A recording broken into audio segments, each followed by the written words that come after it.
Oh my Hang god. on. Oh my god. One of the biggest plot devices within the series Yellowjackets is the claustrophobically wild environment that the group of teenagers are forced into and how each person evolves to adapt to their new surroundings. The team is taken from a comfortable lifestyle in suburban New Jersey and crash lands in a presumably uninhabited forest where each survivor is tested to their limits.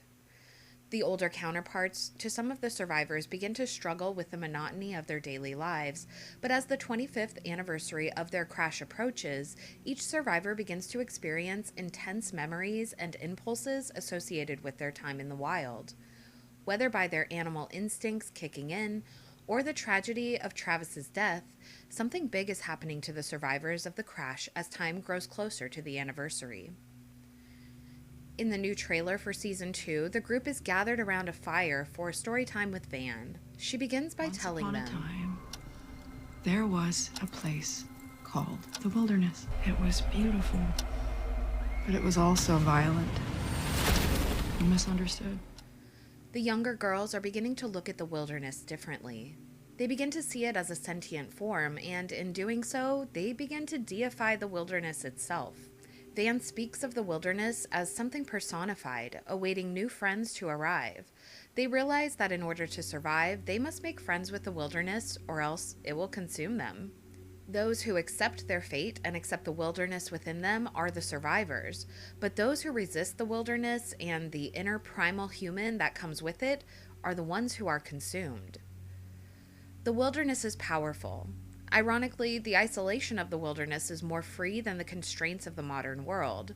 Society has tamed it in most places, but those untamed places, like where the girls are trapped, hold secrets back from peering eyes behind a curtain of rocks, trees, and mountains. The secrets of the wilderness lurk where outsiders cannot see.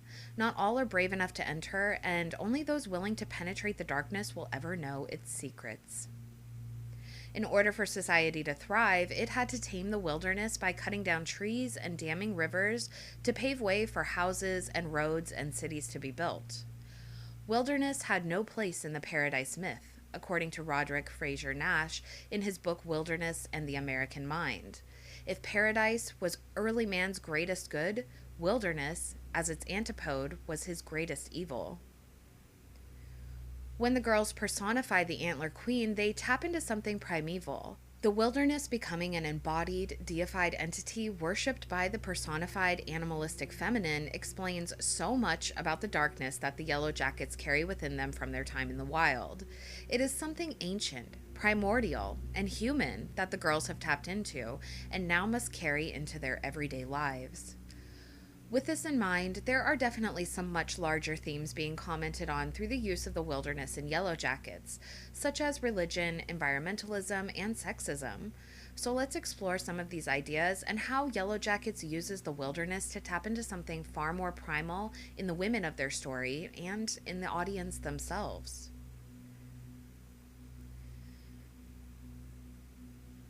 The wilderness can be frightening because it hides many threats looming in the darkness. With this in mind, not every survivor dropped into the wilderness was able to adapt or accept their fate, and they paid dearly for their resistance. For example, Laura Lee studied the flight manual and tried to save the girls by flying the plane out of there. She didn't necessarily reject the wilderness as much as she held on to her faith. However, Lottie noticed that the vines around the wheels were grasping onto the plane as though they didn't want it to leave. Laura Lee's determination to escape the wilderness was her downfall. She was willing to test death to escape, and so death she received. Additionally, Jackie refused to accept her fate after the crash. She didn't want to leave the crash site. She is the last person to help in camp, and she refused to acknowledge the wilderness for its gift of food to the starving group. Why am I the only one not getting off on this boring back to the land bullshit? Jackie was hardly eating at all, preferring death by starvation over survival in the wilderness. While she thrived in society, she failed miserably after the crash. She refused to accept her fate in the wilderness because she was no longer leader of the pack. She's not important out there. You don't matter anymore. Yellowjackets taps into the fear of both the older girls and the younger on more than just a primal level. It forces the question of what lengths a person is willing to go to in order to survive, and if that is within all of us, what's holding it all back? What we fear, hidden behind the curtain of trees, is who we all are when the finery is stripped away. Like any young person, they each carry fears of who they will become when they are all grown up. However, with the interjection of the traumatic plane crash and time in the wilderness, there is no way these girls will travel the path of mediocrity, and that affects them all in various ways because each girl is so incredibly different. They continue to work as a team while simultaneously becoming incredibly independent individuals because they are each taken out of their comfort zones. Jackie was unable to adapt because she was too dependent upon her pretty girl status back in school and believing that Shauna would always follow her. Jackie was the light of the team back in society, but her light dimmed in the forest until she was no longer guiding their way. In fact, she and Laura Lee had that in common. Both of their fires burned out quickly in the damp, gloomy wild. Jackie could never even get her started at all. In contrast to that, the ability that Lottie was forced to suppress back in society, her gift of foresight, came forth once she ran out of medication. Her gift would have made her an outcast if she hadn't been medicated back in New Jersey, but out in the wilderness, it makes her their leader. Move over, homecoming royalty, and make way for the doom-coming Antler Queen. In Season 2, adult Lottie now uses her gifts as a coaching technique and is running a cult based on the ideals she gained out in the wilderness. Self-reliance and an understanding of the cages of society. She teaches that what people are told is wrong with them are truly their gifts. We hear the wilderness and it hears us. We hear the wilderness and it hears us. So what exactly is the wilderness to the Yellowjacket survivors? Well, we can start to view it as more than just the place they are stuck in, but as something tangible with feelings, desires, and hunger. The Yellowjackets creators have come forth and said there is no physical monster in the woods that they are contending with. Therefore, it is the wilderness itself who is their foe and their master. Mother Nature, embodied. With this in mind, the wilderness is unforgiving. She is beautiful and violent. She shows favor to those who accept her and offer her something. However, those who reject her become her offerings. As the girls accept the wilderness and abandon the hope of rescue, they become more feral and animalistic. They will not only worship the wilderness, but they will become it as well. This is not simply madness or cabin fever, it is a form of mental survival. The girls are tested beyond their limits or anything they've ever experienced.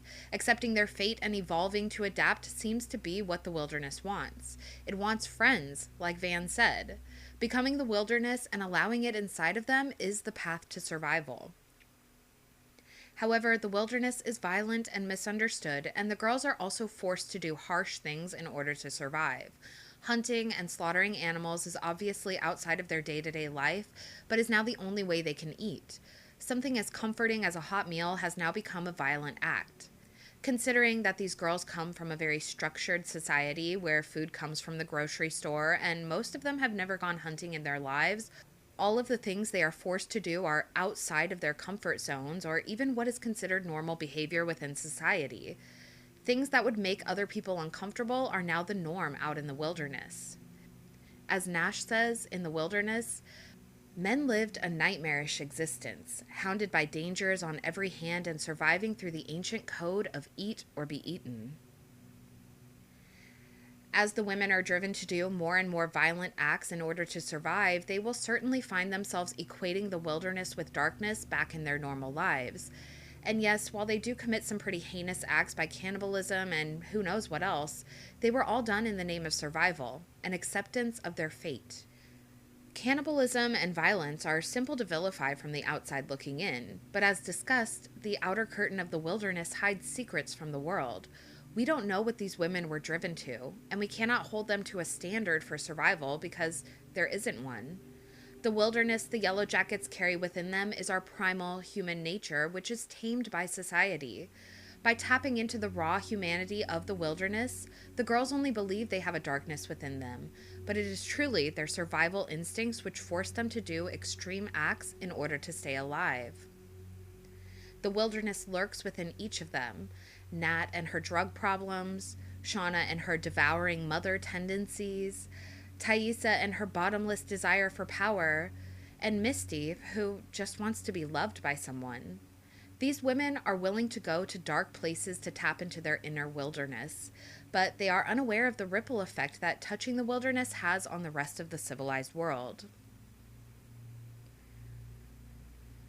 Each of the girls begin to identify with a beast of the wild as a tether to the wilderness. Interestingly, the word wilderness comes from the Old English wildeornes, from wildeor, which is wild, and beast or deer. So the group, who are led by the Antler Queen, are clearly fully immersed in their deification of the wilderness and its primordial connection to the deer. The girls make connections with animals which stay with them throughout their adult lives. These animals serve as familiars in a sense, but also as a tether to their time in the wilderness. As adults, each woman seems uneasy with the various life paths they have chosen. Even Shauna, who by far has the most mundane life as a housewife after the crash, finds a way to tap into her wild nature when she kills the rabbit in the garden. Shauna is connected to rabbits, which obviously ties into her pregnancy and motherhood, but when she kills the rabbit in the garden, she also frees herself to her darker nature and starts her affair with Adam.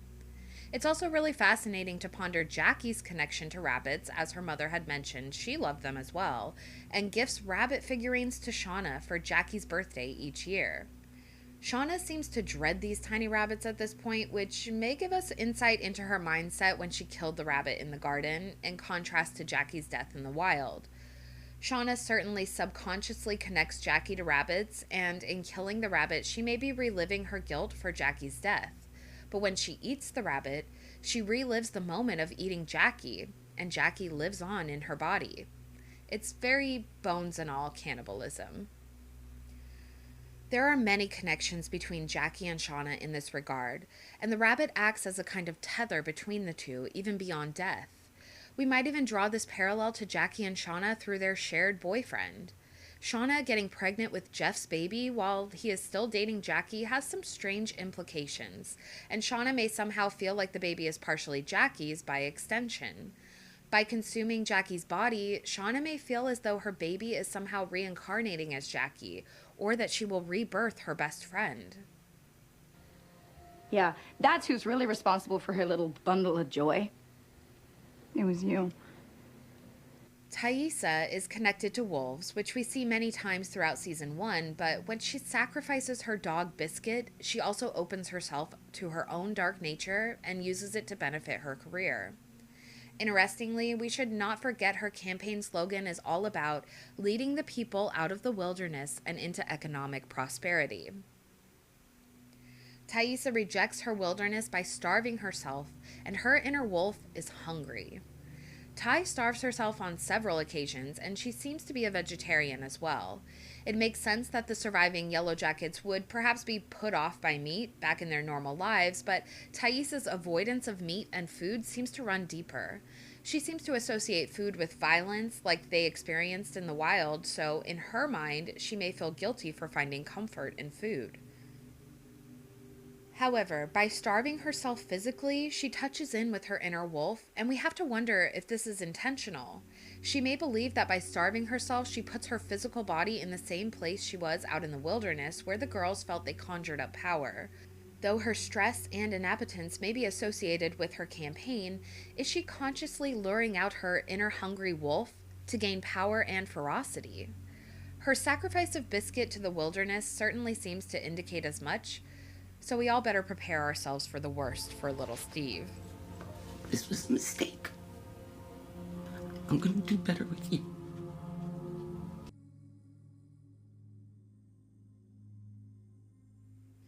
Misty's relationship with Caligula reflects exactly what she wants in life: to love and be loved. Caligula is a perfect pet for her. She can keep him in a cage and care for him, which is exactly what she likes to do. She definitely has Munchausen by proxy tendencies from the maternal standpoint, and Caligula is like her son. When Jessica threatens Caligula, Misty lashes out like we've never seen before, like a mother would for their child. Misty very likely will have some sort of connection to birds out in the wild. very likely to owls, as she gifts Nat with an owl Scentsy warmer. Owls are observers, watching from the outside, and Misty, as the outcast with her big glasses eyes, watches the other girls in their hierarchy. Misty's connection to birds is her tether to the wilderness that she carries into her older years through Caligula. Opinion is the wilderness between knowledge and ignorance. That's Plato. Nat's familiar is the most unique by far because she doesn't seem to have an animal connection that we have seen, and this may be because she is the huntress, along with Travis. What seems most likely is that Travis is Nat's familiar. The two went through quite a lot in the wilderness and fell in love. They maintained a connection into adulthood, though both were haunted by their experiences. Ty believes that they were toxic together. A trauma bond. Natalie and Travis may have been tapping into their darkness when they were together, and apart they may have been more productive individuals who kept their wilderness at an arm's length. However, the death of Travis is something far more impactful on Nat than any of the other women. Her connection to the wilderness was severed in a way that was out of her control, and that has sent her into a spiral. Although that may have been the plan all along, because Lottie comes to kidnap Nat when she's on the brink of ending her life. Lottie wanted Nat weakened, and there is no better way to pull the rug out from under her than by targeting Travis. It's not like this Wicca bullshit's doing us any good. Well, you keep coming back alive, don't you? Honestly, the relationship between Travis and Nat is super tragic and heartbreaking. Although Nat has some very toxic ways of handling her pain, she is undoubtedly suffering. If you can imagine how Misty would feel if Caligula were killed, or how Shauna felt when Jackie died, you can start to understand how heartbroken and vulnerable Nat is right now. Travis was Nat's real tether to the wilderness, and it was no one's decision to sever it but her own. In another movie that captures this idea of the wilderness being its own hungry environment, we would be remiss to ignore the connections between Yellowjackets and The Witch, directed by Robert Eggers. In The Witch, we see a settler family of 7 exiled from their Orthodox township for preaching another form of Christianity. They are sent to live on the edge of the wilderness and fend for themselves. Immediately, we see a distinct line is drawn between the safety of their walled-in society in stark contrast to the dangerous, unconquered wilderness that looms nearby. While their eldest daughter, Thomasin, looks after the youngest child, Sam, the baby disappears right out from under Thomasin's nose while playing peekaboo. The viewers soon learn that there is a witch of the woods who has taken Sam and used him for her wicked ways under the full moon. However, the family suffers and believes the wilderness hides some evil behind its dark curtain of trees. Increasingly questionable things begin to happen around the farm. Crops fail, blood comes from the goats when they are milked, and the 2 youngest children begin to act entirely creepy, singing and chanting to the family's goat, Black Phillip. Their obsession with Black Phillip causes them to say outrageous things, and at one point the sisters argue over being the Witch of the Woods. While Thomasin is meant to be joking, the viewer begins to question if one of the girls may actually be more than she appears. I be the Witch of the Wood. Liar, liar. The family begin to turn on each other, and when another one of the children is taken by the Witch of the Woods, it looks more and more like Thomasin is guilty. The parents end up boarding Thomasin and the 2 younger children in the goat barn for the night with Black Phillip. Mercy and Jonas admit they are bewitched and consort with Black Phillip, who whispers in their ear. Thomasin appears innocent from the viewer's perspective throughout the entirety of the movie. Things are happening all around her, and by the time the children admit they are the ones who are bewitched and causing all the problems, it becomes increasingly clear that there is some sort of power which comes from the wilderness and the animals that their Christian beliefs have no power over in this place. When morning comes, Thomasin's parents find the barn torn to shreds, the goats are dead, and the younger children are gone. Her father is killed by Black Phillip, and Thomasin kills her mother in self-defense. At this point, Thomasin has nothing left to lose. She has no horse to ride back to the village, the food on the farm is rotten, and her entire family is dead. That night, she goes to the barn and speaks to Black Phillip, who transforms from his goat body into the devil himself, and Thomasin signs his black book.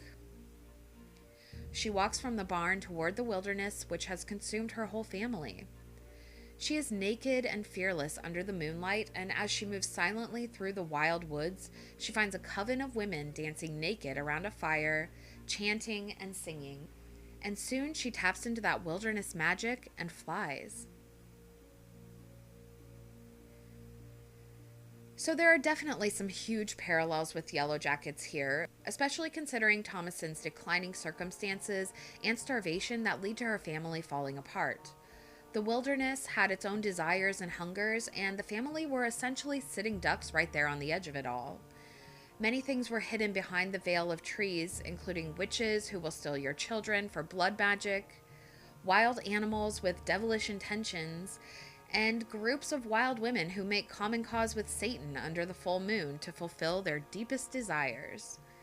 As more and more is taken from Thomasin and her family, she is paying it forward in essence.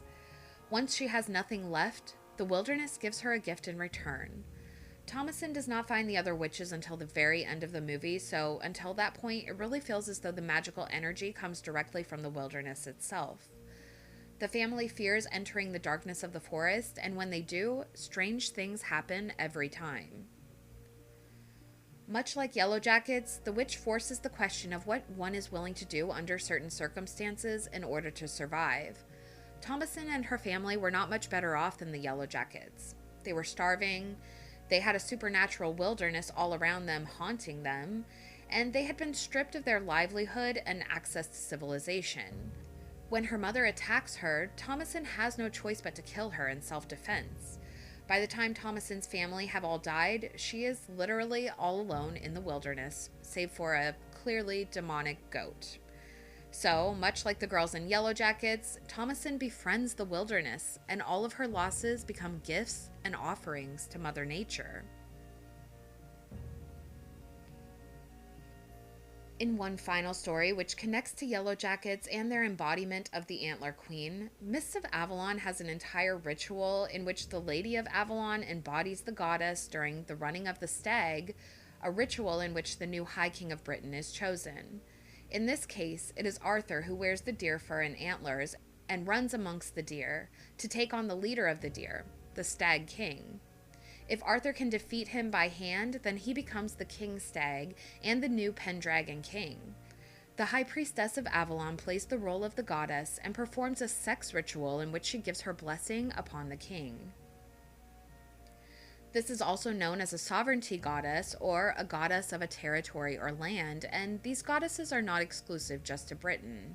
Of course, much of the information we have on historical rituals of this nature are passed down through legend, but it seems as though in Yellowjackets we are seeing a reenactment of this ancient mythology.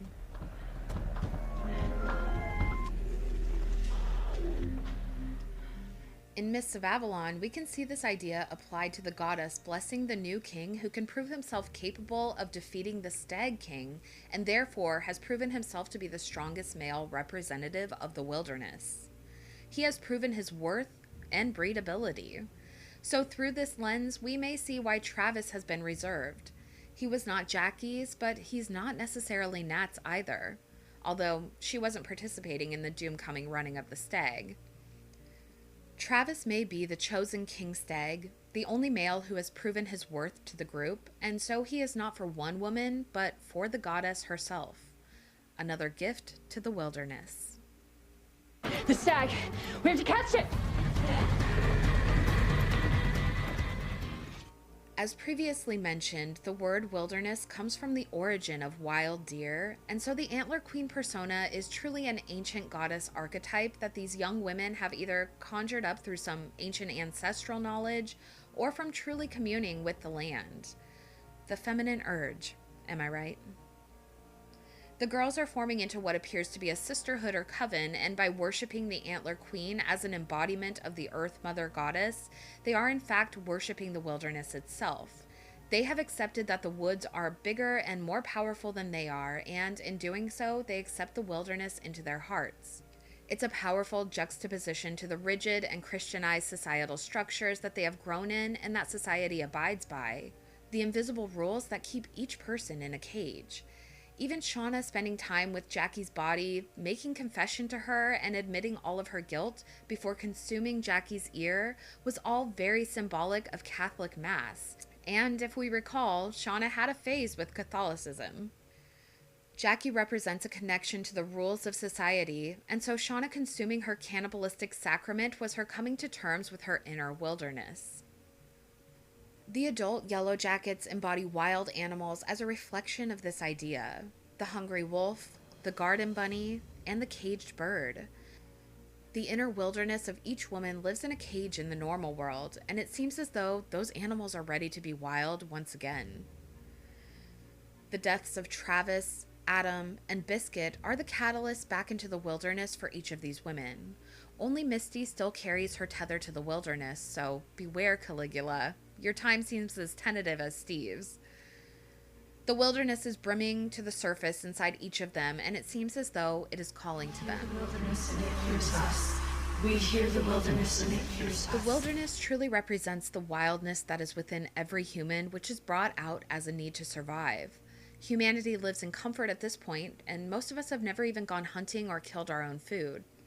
It is important to explore this idea because if we all have a wildness right beneath the surface, then why do we choose to cage our inner animal in exchange for comfort? Humanity worked for centuries to tame the wilderness and gain the upper hand, but after all that work, and we are left with only a sliver of true wilderness, Yellowjackets proves that as long as there are untamed places, human nature will always be susceptible to our survival instincts, which can drive anyone to do unspeakable things, which will forever remain hidden behind the curtain of the wilderness. These are just my thoughts, so let me know yours down in the comments below. And if you enjoyed this video, hit the like button and subscribe to the channel for more content like this. And consider joining my Patreon to help support the channel, linked below. Thank you all so much for watching, and we'll see you in the next one. Bye! It's in all of us, you know. Even him, even you. Lonnie! Lonnie, stop! Ow! What the hell, Arlie? It's enough of your weird fucking bullshit, Lottie. Haven't you done enough?